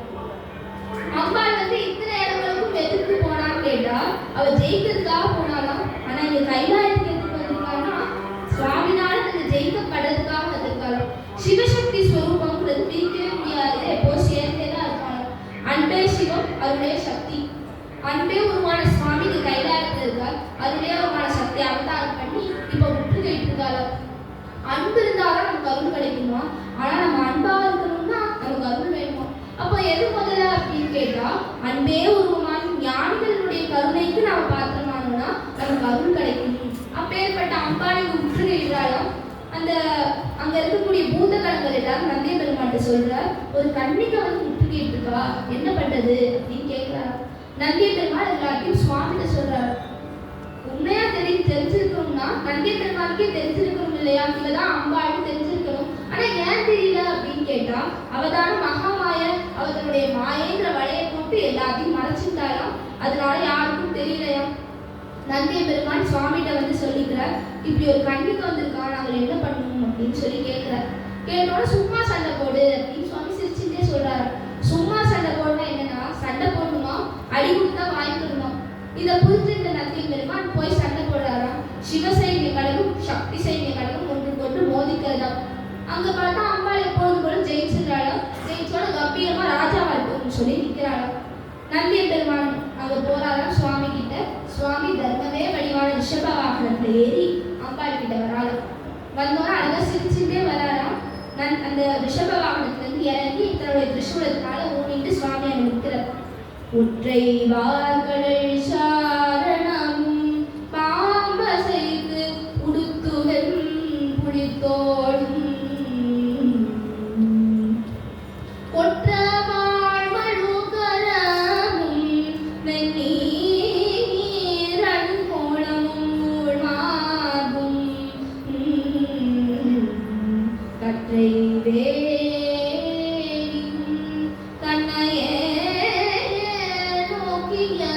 கருணை செய்து நோக்கும் பெற்ற கண்வல பாதியை தடாதகை பிராட்டியும் எதிர் கண்டார் தன்னையே நோக்கிய கருணை செய்து நோக்கும் பெற்ற கண்வல பாதியை தடாதகை பிராட்டியும் எதிர் கண்டார். அழகான ஜட்டையாம். அந்த ஜட்டையில ஒரு பக்கம் கங்கை ஓடிட்டு இருக்கான். சந்திரன் இருக்காராம். சந்திரன் அணிஞ்சிட்டு இருக்காராம். அவருடைய மூன்றாவது கண் பார்த்தா மூடின நிலையில இருக்கான். விபூதி அணிஞ்சிட்டு இருக்காராம் சுவாமி. கழுத்துல அந்த நீல கண்டம் இருக்கான். அந்த நீல கண்டத்துல நாகாபரணங்களும் ருத்ராட்சியும் சுவாமி அணிஞ்சிட்டு இருக்காராம். விஷாலமான பக்ஷஸ்தலகம், உருண்டு திருண்ட புஜங்கலாம். தன்னுடைய கைகளில சுவாமி ஒரு திரிசூலத்தை வச்சுட்டு இருக்கார். அந்த திரிசூலத்துல டமரு சுத்திட்டு இருக்கார். முட்டு வரைக்கும் இருக்கக்கூடிய ஒரு புலித்தோல் ஆடையை கட்டிட்டு இருக்காராம். அது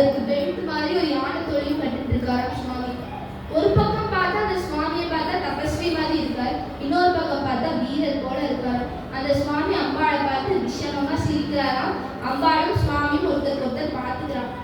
அது எப்படி இருக்குன்னு கேட்டா, என்னரும் நலத்தேனான் இணையழின்றி கண்ணோடு கண்ணினை கம்பி ஒன்றை ஒன்று உண்ணவும் நிலை பெறாது உணர்வும் ஒன்றிட மன்னரும் நோக்கினான் அவளும் நோக்கினான் மன்னரும் நோக்கினான் அவளும் நோக்கினான். எப்படி கம்பராமாயணத்துல கம்பர் பாலகாண்டத்துல சொல்ற எப்படி சுவாமி மிதிலாக்குள்ள ராமன் பிரவேசம் பண்ணும் பொழுது அந்த கன்னிமாடம் வழியா அம்பா அந்த ஜானகியும் ராகவனும் எப்படி ஒருத்தருக்கு ஒருத்தர் பார்த்துட்டாலோ அது போல இங்க சுவாமி அம்பாளும் ஒருத்தருக்கு ஒருத்தர் பார்த்துக்கிறான். அம்பாள் சுவாமியை பார்த்துக்கும் பொழுது அவர் குனிஞ்சிடறாளாம். குனிஞ்சோன்னா அச்சம் மடம் நாணம் சொல்லி எல்லா விதமான குணங்களும் அம்பாட்ட இருந்து வெளிப்படுறதாம். அம்பாள் வெட்கப்பட்டு தலையை குனிஞ்சுக்கிறாள். ஏன்னா அம்பாள் குனிஞ்சு பழக்கமே கிடையாது. இப்போது கம்பீரமா தான் எல்லாத்தையும் பேசுவாளாம். ஆனா அந்த குனிஞ்ச இந்த விஷயங்கள் எல்லாத்தையுமே சுமதி பார்த்துட்டு இருக்காராம். அம்பாள் தன்னுடைய காலுடைய கட்டவரனாலே தரையில கோலம் போடுறாளாம். இதெல்லாத்தையும் பார்த்து சுமதி சொல்றார், இந்த கொன்ற மாலை அணிஞ்சிட்டு அதுக்கு அழகான சுவாமி தான் பதி அப்படின்னு சொல்லி சுமதி சொல்றாராம். அம்பாள் நினைக்கிறா, இவர் தான் மன்மதனா தன்னுடைய நெற்றிக்கண்ணால பொசுக்கினவர். ஆனா தன்னுடைய பார்வனால என்னை மயக்கிட்டாரே. இவர் தான் காலால உடைச்சவர். ஆனா எனக்கு இப்போ காலம் போறதே தெரியலையே. அவரோட அழகுல போய் மயங்கி நிற்கிறேனே. இந்த கைலாச பர்வதமே ரொம்ப குளிர்ச்சியான ஒரு பகுதி. இப்போ பார்த்தா அவருடைய கருணையான அவருடைய பார்வை இன்னும் குளிர்ச்சியா இருக்கே அப்படின்னு சொல்லி அம்பாள் நினைக்கிறாளாம். அம்பாள் நினைச்சிட்டு பிரியவே மனசு இல்லாம அங்கேயே நிற்கிறாளாம். அப்போ சுவாமி சொல்றார், நீ என்னைக்கு திப்பிச்சிட்டு கிளம்பியோ அது எல்லாத்தையும் நான் பார்த்துட்டு வரேன்.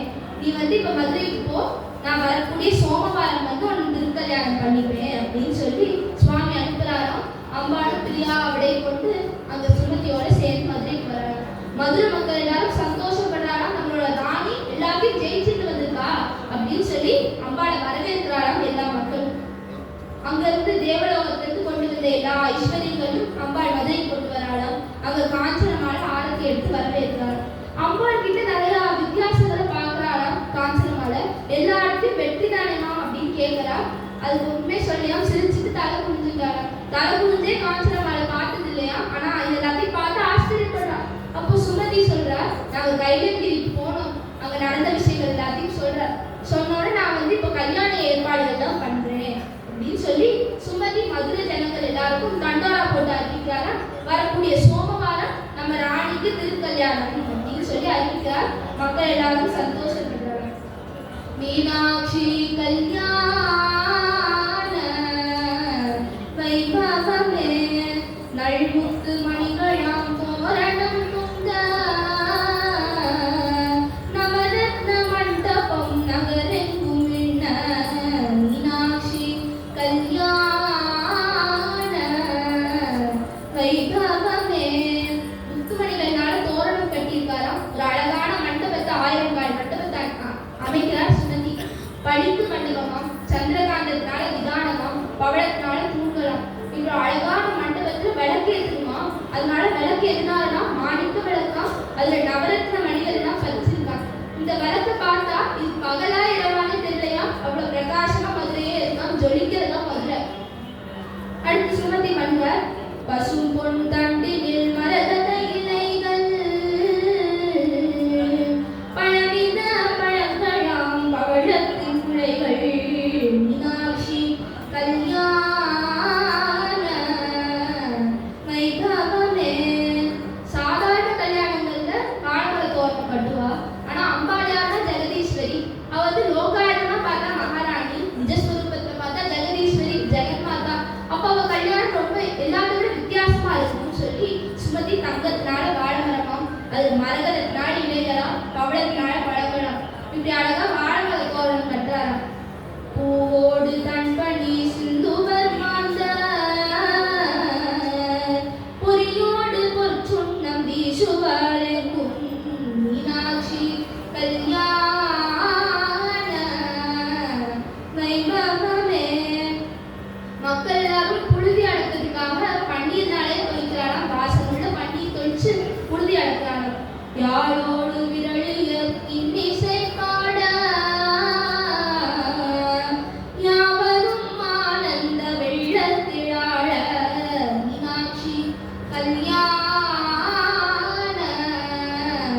வைபவமே. மக்கள் எல்லாரும் சந்தோஷத்தினால யாழ் வாசிக்கிறாளாம், பாட்டு பாடுறாளாம். அங்க இருக்கக்கூடிய மாதர்கள் எல்லாரும் நாட்டியம் ஆடுறாளாம். இப்படி எல்லாரும் ஆனந்த வெள்ளத்துல இருக்காளாம், ஆனந்தப்படுறாளாம். அழகான கால்கள் அங்கங்களாறு ஆடும் சங்கிலிகள் ஆமாறு மறைநாளும் மீனாட்சி கல்யாண வைபவமே. ஓங்கார அக்ஷரம் உயர்தங்க பீடம்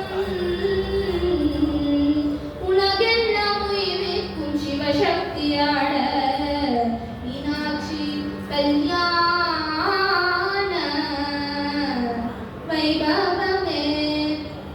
அம்பாளும் சுவாமி ஆடுறதுக்கான ஊஞ்சல் தயார் பண்றாங்க. அந்த ஊஞ்சல் எப்படின்னா, அதுல இருக்கக்கூடிய 4 சங்கிலிகளும் 4 வேதமா, அதனுடைய தங்க பீடம் எதுனா ஓங்கார பிரணவாட்சரமா. 6 கால்கள் இருக்கும் இல்லையா, அந்த 6 கால்கள் வேதத்துடைய 6 அங்கங்களா. இப்படி சிவசக்தியும் ஆடுறதுக்காக ஒரு அழகான ஊஞ்சலையும் சுமத்தி தயார் பண்றாராம். இப்படி மதுரை நகரமே கோலாகலமா இருக்குதான். மேல அங்க கைலாசத்துல என்ன நடக்குதுன்னு கேட்டா, நந்தி பெருமான் மகாவிஷ்ணுவும் பிரம்மாவும் சொல்லி எல்லாரையும் அழைக்க சொல்றாரு. 30 தேவர்களும் வராளாம். 11 ருத்ரர்கள், 12 ஆதித்யர்கள், அஷ்டதி பாலகர்கள், 8 வசுக்கள், 7 கன்னிகைகள், அங்க இருக்கக்கூடிய வித்யாதர்கள், யக்ஷர்கள், கிண்ணறர்கள், சாரணர்கள் சொல்லி எல்லாரும் வராங்களாம். கத்தர்கள்லாம் வராலாம். ரிஷிகள் எல்லாரையும் அழைச்சிருக்காராம். இப்படி எல்லாரும் வந்து ஹர ஹர மகாதேவா ஹர ஹர மகாதேவா சொல்லி கோஷம் பண்றாராம். எல்லாரும் சந்தோஷமா இருக்காராம், ஆனந்தமா இருக்காராம். அப்போ சுவாமி எல்லாருக்கும் அனுகிரகம் பண்றாராம். அது எப்படி இருக்குன்னா, தீர்த்தன் பணிந்து ஏற்றுகின்றார்கள் சிலருக்கு தன் திருவாயால் வார்த்தை நல்கியும், சிலருக்கு அருள் புகழ் நகை வழங்கியும், சிலருக்கு கண் பார்த்து நீர் குடி துளக்கியும், சிலருக்கு அருள் பரிசு தந்து எடுத்து அண்டம் காத்த கண்டன் ஓர் மண்டபத்திடைப்புக்கு கடிமணகரின் கொள்ளான். சுவாமி சில பேரை பார்த்து சிரிப்பாராம், சில பேர்கிட்ட தன்னுடைய திருவாய் மலர்ந்து பேசுவாராம், சில பேர் பார்வனாலே பேசுவாராம் சுவாமி, சில பேருக்கு பரிசுகள் எல்லாம் கொடுக்குறாராம். இப்படி ஒவ்வொருத்தையும் ஒவ்வொரு மாதிரி சுவாமி அனுகிரகம் பண்ணிட்டு அங்க இருக்கக்கூடிய ஒரு மண்டபத்துக்குள்ள போறாராம். எதற்கு கேட்டா, ராஜ அலங்காரத்துல போகணுமா, மாப்பிள்ளை குளத்துல போகணுமா, ஏன்னா மதுரை மக்கள்லாம் பார்த்து சந்தோஷப்படணும் இல்லையா, அதனால மண்டபத்துக்குள்ள போறாராம். குபேரனை பார்த்து சிரிக்கிறாராம். குபேரனுக்கு சுவாமிக்கு அலங்காரம் பண்ணக்கூடிய பாக்கியம் கிடைச்சிருக்கான். குபேரன் அழகா சுவாமிக்கு சிக்க பண்ணி விடுறாராம். அது அழகா கற்பகவருஷத்தினுடைய புஷ்பம் எல்லாம் சூட்டி விடுறாராம். அழகான தங்கத்திலே கொத்து ருத்ராட்சம், மாணிக்கம், முத்துனால ஆன மாலைகள் எல்லாம் அணிவிக்கிறாராம். அழகான பீதாம்பரம் கட்டி அரண்யான் போட்டு விடுறாராம். அழகா வளையல்கள்லாம் போட்டு சுவாமி அழகா அந்த வாசனை உள்ள விபூதிலாம் அணிவிக்கிறாராம். முப்புரி நூல் வெள்ளினாலே பண்ணி போடுறாராம். அப்படி சுவாமிய சுந்தரேஸ்வரரா எல்லாரையும் சொக்கர வண்ணமா சொக்கநாதரா சுவாமி வெளியே வராராம். தேவர்கள் எல்லாரும் பார்த்து சந்தோஷப்பட்டு சுவாமியுடைய அழகை பார்த்து மயங்குறாராம். இப்போ நம்ம வந்து மதுரை கிளம்புறோம், நாங்க மதுரைக்கு வந்துட்டு இருக்கோம் அப்படின்னு சொல்லி செய்தி சொல்லி அனுப்புறாராம் சுவாமி. அனுப்பிச்சோட மதுரை மக்கள் எல்லாருமே சுவாமியை வரவேற்கிறதுக்காக எல்லாம் பண்ணிட்டு இருக்காராம். சுவாமி ரிஷப வாகனத்தை ஏறாராம். அதற்கு ஒரு பீடம் போட்டு ஏறணுங்கிறனால கும்போதரனே தன்னுடைய முதுக பீடமா கொடுக்குறாராம். வருணன் பார்த்தா அங்க பூர்ணகுமம் கொண்டு வரான். அக்னி பார்த்தா சாம்பிராணி போட்டுட்டு வரான். வாயு பகவான் ஆலவட்ட கைங்கரியம் பண்ணிட்டு இருக்கான். இப்படி ஆளார சுந்தரர் விபூதி கொண்டு வராராம். இப்படி சுவாமி ஜம் ஜம்னு சொல்லி சுவாமி நடந்து அங்க ரிஷப வாகனத்தை ஏறி வராராம். ஒரு சேரத்துல மதுரை வந்து சேர்றான். வந்தோன்னு அங்க இருக்க மக்கள் எல்லாரும் விதிப்படி ஆரத்தி எடுத்து வரவேற்கிறாராம். மக்கள் எல்லாரும் பேசிக்கிறாராம். நாங்க என் ஒன்றால் கொள்ளோ நம்பிக்கை திளைத்தற்கென்பார், மங்கையை மணப்பான் என்றோ மன்னனும் நோற்றான் என்பார், அங்கடி மதுரை என்னோ ஆற்றிய சொந்தான் என்பார், இங்கிவர் மதுவை காண்பார் என்னெல்லாம் நோற்றோம் என்பார். அங்க இருப்பாலும் பேசிக்கிறாராம். இந்த அம்பாள் இப்பேற்பட்ட சுவாமி கல்யாணம் பண்ணிட்டு என்ன தபஸ் பண்ணாருன்னு சொல்றாராம். சில பேர் சொல்றா, இந்த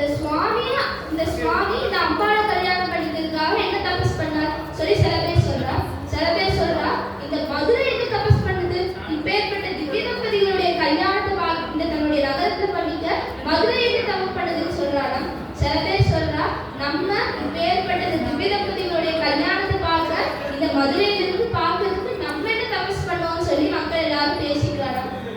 சுவாமி அழகா வராராம். வந்து கோவில் முன்னாடி தான் நிற்கணும்னு சொன்னனால கோவிலுக்கு வராராம். வந்தோடனே சுவாமி தன்னுடைய திருவடிகளை வைக்கிறதுக்காக ஒரு பாதுகைகளை கீழே வைக்கிறாராம். எதிர்த்து நெடுமறைகள் காணுது இழைத்து அடி சுமந்து காணும் முதிர்ந்த அன்பு உருவமான பாதுகை முடிமேல் சக்தி பதிந்தவர் தலைமேல் கொண்டு பாசவல்வினை தீர்ந்து உள்ளம் பொதிந்து பேரின்பம் நல்கும் பொன்னடி போது சாத்தி. சுவாமிக்கு 4 வேதங்கள் தான் அவருடைய பாதுகைகளாம். இப்படி ரொம்ப கோமளமான அந்த திருவடிகள் தான் அந்த பாதுகையில வைக்கிறாராம். சுவாமியுடைய திருவடி எப்பேற்பட்டதுன்னு கேட்டா, ஞானசம்பந்தர் பசினால பால் வேணும்னு கேட்டாரா, அவருக்காக ஓடி வந்து பால் கொடுத்த திருவடிகளா. திருநாவுக்கரசருக்கு திருவடி தீட்சை கொடுத்த திருவடிகளா. சுந்தரருக்காக திருவாரூர் வீதியில வரவையாட்டு சுந்தரட்டிமா நடந்து போன திருவடிகளாம். மேல மாணிக்க வாசகர் அவருக்கு எப்பேற்பட்ட திருவடினா, நம்ம இந்த திருவிளையாடல பார்த்தோம்னா நிறைய பரிய மாத்தார். அந்த பரி எல்லாத்தையும் அந்த ராஜாவோட கொட்டில போய் கட்டுறாராம். சுவாமி நடந்து நடந்து வராராம். அப்பேற்பட்ட திருவடிகளாம். அப்பேற்பட்ட சுவாமி வரார். அந்த திருவடிகளை வச்சு சுவாமி நடந்து வராராம். வந்தோன்னா அங்க இருக்கக்கூடிய நடாப்பாவாடை எப்படி இருக்குன்னு கேட்டா, பாம்புடைய தோலை விட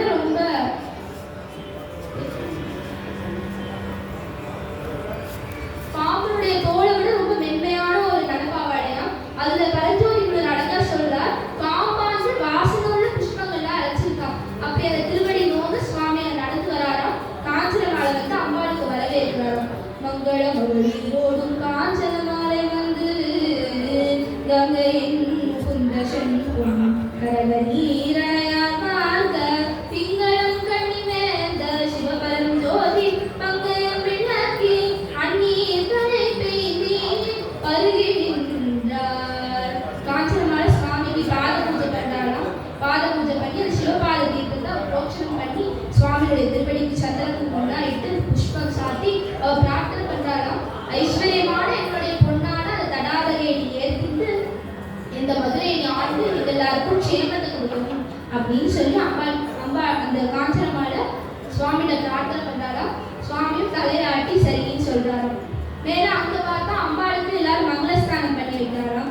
மாசலுத்து ஆனந்த வாரிணி பண்டிதே சுருவிலக்க வல்ல சிவபரம்பரையை செல்பொன்னாசன திருத்தி நாணமணித்து குங்குமச்சேர் அப்பி வாச நீராட்டினார்கள் மதிமுக கும்பணன்னா.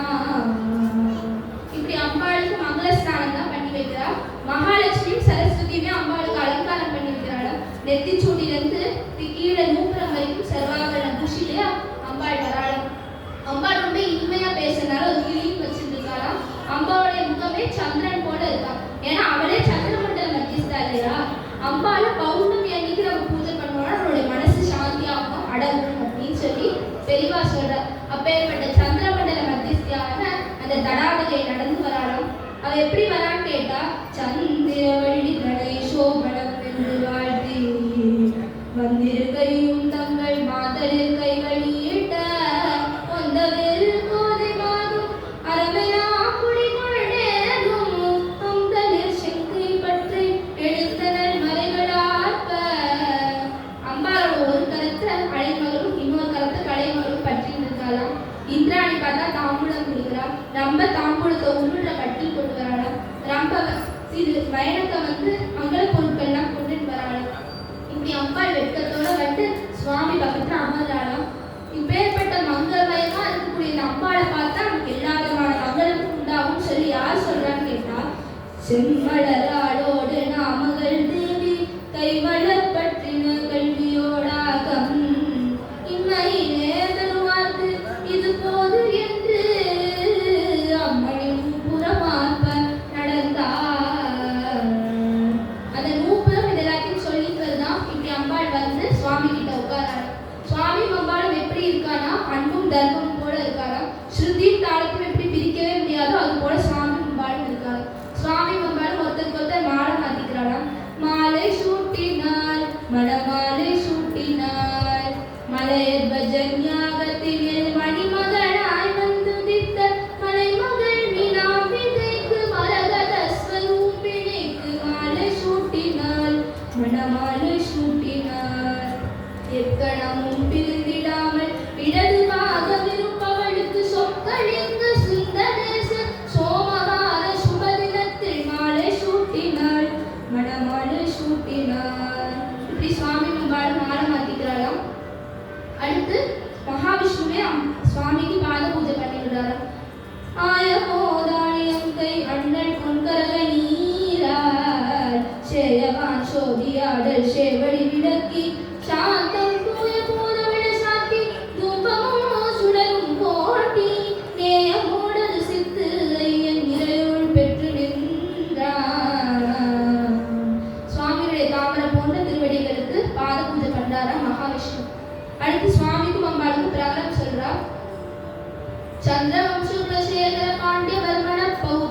சந்திரவம்சத்துல வந்து குலசேகர பாண்டியனுடைய பேத்தியும் மலையத்வஜ பாண்டியனுடைய பொண்ணான அக்னி குண்டலத்துக்கு வந்த அந்த அம்பாளான மீனாட்சி தான் கன்னிக வது அப்படின்னு சொல்றான். இப்ப சுவாமி தான் சொல்ல முடியாதா?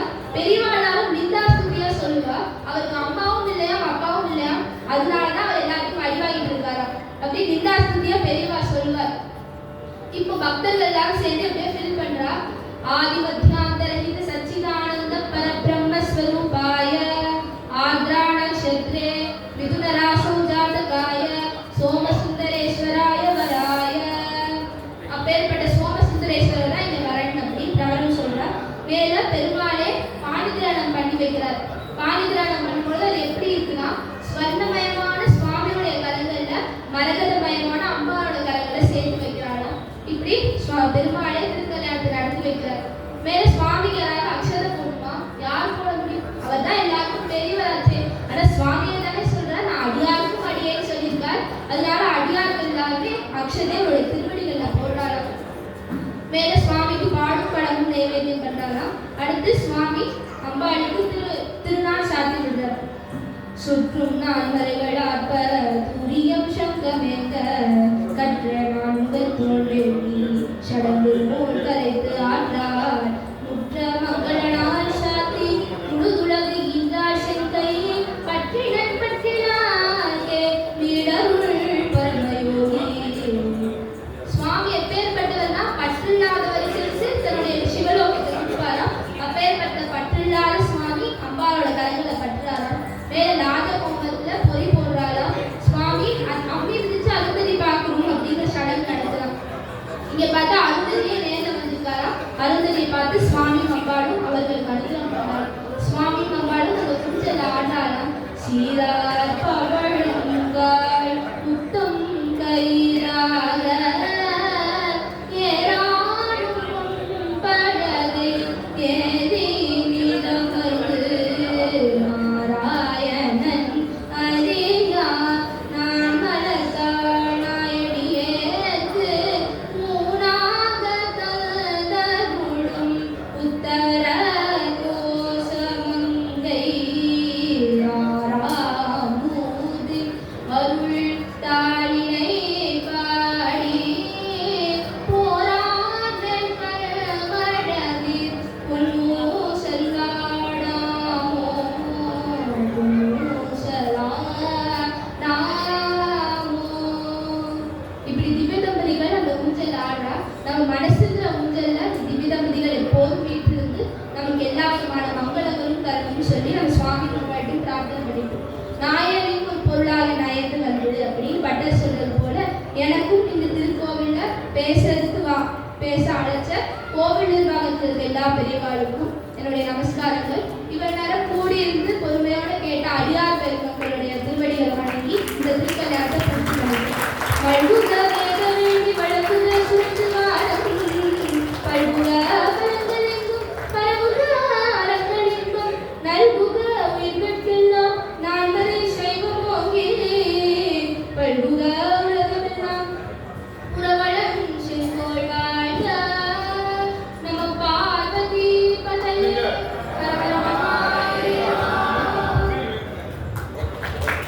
அருமை அருமை.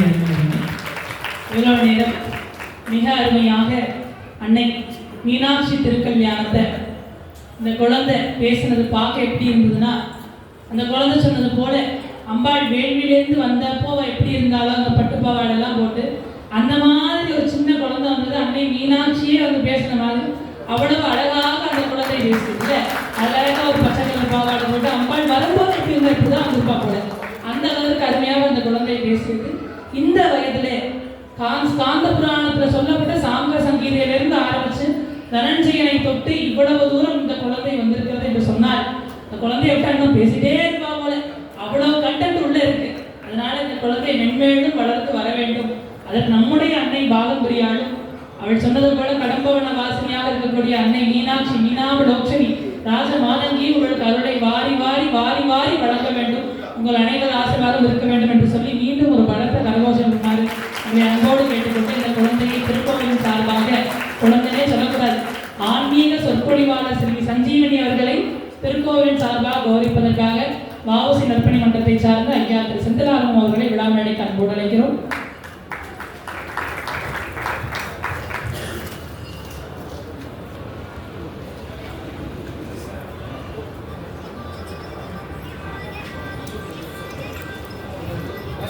பார்வதி பதையே மகாதேவா.